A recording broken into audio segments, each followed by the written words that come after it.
Hi everyone, welcome back.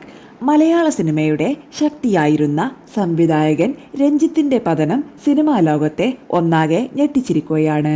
ഈ അവസരത്തിൽ രഞ്ജിത്തിന്റെ സങ്കല്പിക്കാൻ പോലുമാകാത്ത ക്രൂരതകൾ പൊതുസമൂഹത്തിനു മുന്നിൽ തുറന്നിടുകയാണ് സംവിധായകൻ ആലപ്പി അഷ്റഫ്. അദ്ദേഹത്തിന്റെ വാക്കുകൾ ഇങ്ങനെ: അഹങ്കാരം അഴിക്കുള്ളിലായപ്പോൾ ന്യായീകരിക്കാൻ ആരുമില്ല.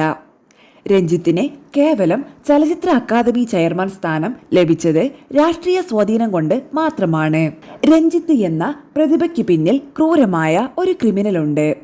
കലയുടെ മറവിൽ മൃഗങ്ങളെപ്പോലും ഉൾപ്പെടുത്തിക്കൊണ്ടുള്ള ലൈംഗിക വൈകൃതങ്ങളാണ് രഞ്ജിത്ത് നടത്തിയിരുന്നത്.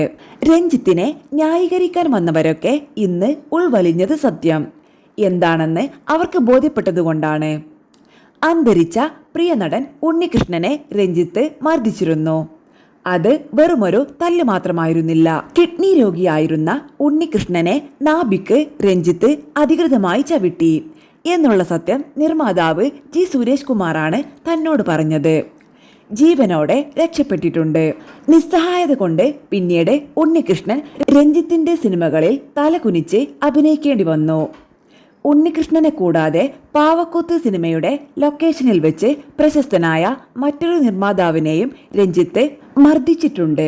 പിന്നാലെ രഞ്ജിത്തിന്റെ സഹോദരനിൽ നിന്നും മറ്റൊരു സിനിമാക്കാരൻ വഴി സാക്ഷാൽ രഞ്ജിത്തിൽ നിന്നും തനിക്ക് ഭീഷണികൾ നേരിടേണ്ടി വന്നിട്ടുണ്ട്. എന്നാൽ തന്റെ നേരെ വന്നിരുന്നെങ്കിൽ ഉണ്ണികൃഷ്ണനെ ചവിട്ടിയ കാല് തല്ലിയൊടിക്കുമായിരുന്നു.